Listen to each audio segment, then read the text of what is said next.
morning, friends. I'm Dawn, that farm wife at Daybreak Farm, and today we're just going to make a quick, simple dip, artichoke dip. And the reason why I decided to share this with y'all, because I wanted you to know you can find recipes anywhere. So I actually found this not too long ago. I don't really make artichoke dip that much, but I bought artichokes for another recipe. And seen this recipe for the dip on the side of the can and decided to make it, and it was really delicious. So it's just on the side of this Vigo artichoke hearts can. It's super simple, easy recipe. The family's coming over today, and I just wanted a nice little appetizer that we could have. And we're gonna serve it with, I've got some more, but just some corn tortilla chips, okay? Yeah, and I get a lot of recipes from the sides of cans, boxes, whatever. I actually have a really good recipe that I got from a garbanzo bean can. It's just a really super good meal that's easy, quick. It's kind of a one-pot meal, so I really like that one. But anyway, let's make this artichoke heart dip. So artichoke hearts, they're quartered. I'm just gonna chop them up, do a quick chop, rough chop. Drain them first, okay? Like, let me put my cutting board. You know, you get kind of so used to putting things in certain spots, you don't realize you can change it up, right?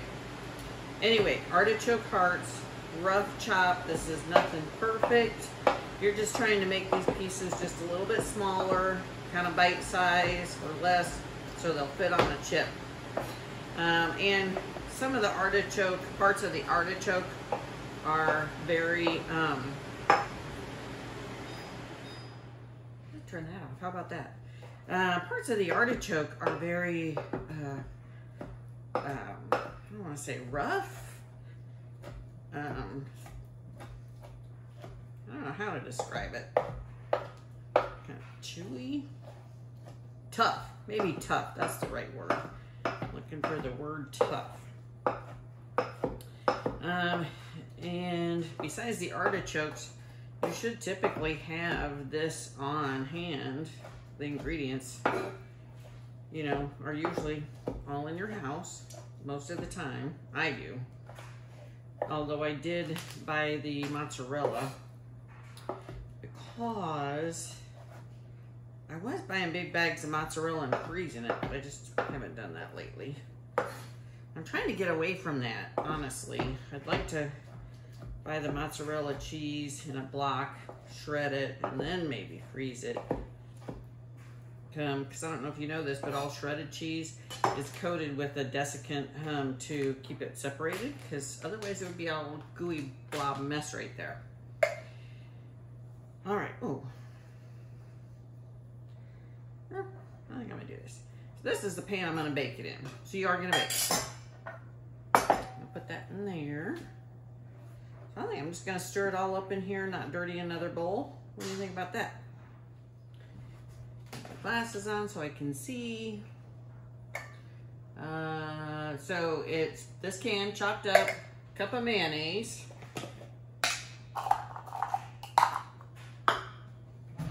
I got enough in here.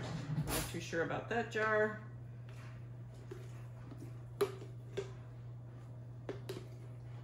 I told my husband when I run out of mayonnaise, I'm just gonna start making my own. I did not know you could make your own mayonnaise until we did the Whole30 diet one year, so I got the Whole30 cookbook. I don't know why it had ever occurred to me that you could make mayonnaise. It just came out of a jar. I did not know that you could make it. You know what mayonnaise consists of? Oil and water. Actually, I was looking at the ingredients on here, and it actually said they put some vinegar in here, so that don't sound too bad. But then again, there's all the preservatives to keep this good for a while. I know that's more than a cup, but there's probably some air pockets in here. Yes, my hands are covered with mayonnaise. You know, you can't take me anywhere. I'm gonna make a mess or be a mess. That one, I'm gonna keep that. Stirring. And we have 8 ounces of shredded mozzarella. And that is exactly what this package is.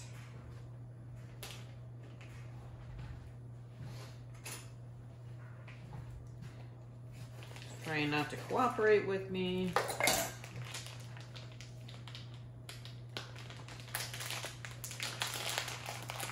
I swear this thing's like getting into 4 knots right here. You know what? I'm using the whole package. Let's not worry about that Ziploc. Okay. How about that? So, 8 ounces of shredded mozzarella cheese. And then we're gonna do 2/3 cup of Parmesan. This will probably be just about right there.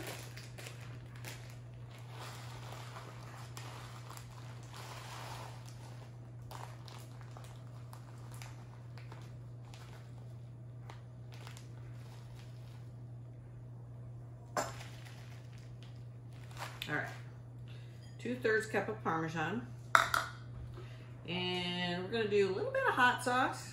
Give it a little spicy spice because, you know, kind of those flavors aren't really, that's cheese and artichoke. So let's add some hot sauce to it, okay?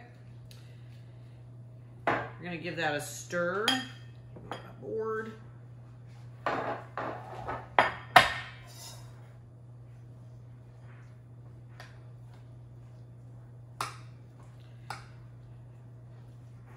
The first time I made this,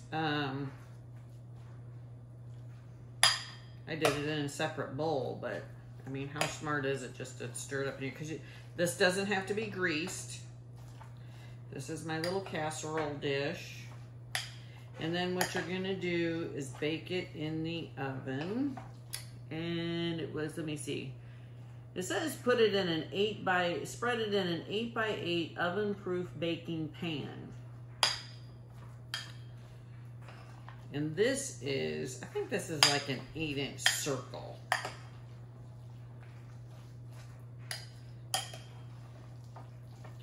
So we're gonna get that stirred up, 8x8 pan, and then 350 degrees for 20 to 25 minutes.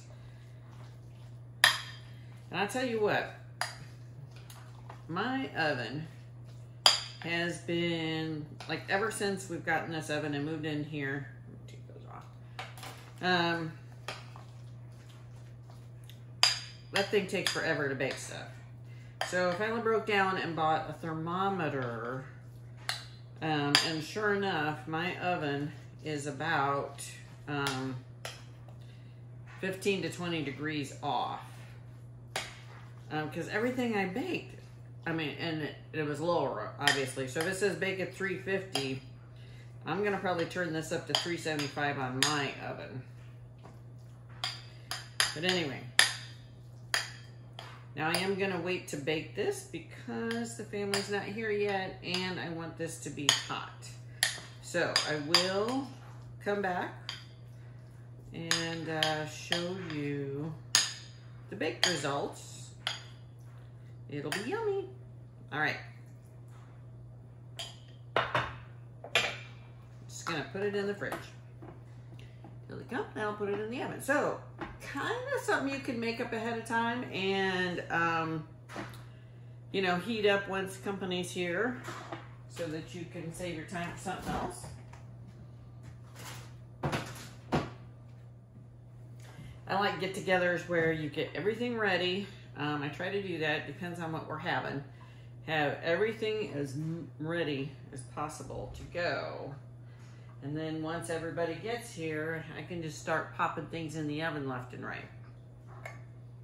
All right. I know myself, and I am going to continue to think that this recipe is going to be on this label forever. And I'm telling you right now, it will not. So I'm going to cut it off. And I'm actually just, I'm gonna tape it. Actually, I might cut it. Well, okay, let's cut it up nice. I'll just tape it. I have this recipe book where you can write down recipes. But why bother writing it down when you can just cut it out and tape it in there. Oh, other things that I make from recipes outside of the can are that's what I'm doing right now. I'm crazy. Pumpkin pie. So every year, Christmas and Thanksgiving, when I make pumpkin pie, the recipe comes from the side of the Libby's pumpkin can. Yes, I know I'm all about homemade, but I haven't gotten around to. I just can't grow pumpkin. I've tried. Actually, I did it when we lived in Wisconsin. I grew pumpkin. I had a ton of pumpkin. It was great. You plant pumpkin seeds in the ground, pumpkins grew. It was awesome.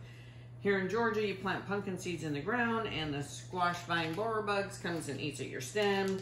You gotta water the bejesus out of them because it's 100 degrees here. Then you get the squash bugs, and they also attack your plant, so it's not an easy endeavor here. Anyway, saving the artichoke label so that I will always have it. Out of the oven and looking delicious. All right, thanks for watching and learning how to make artichoke dip the easy, quick way. Have a good day.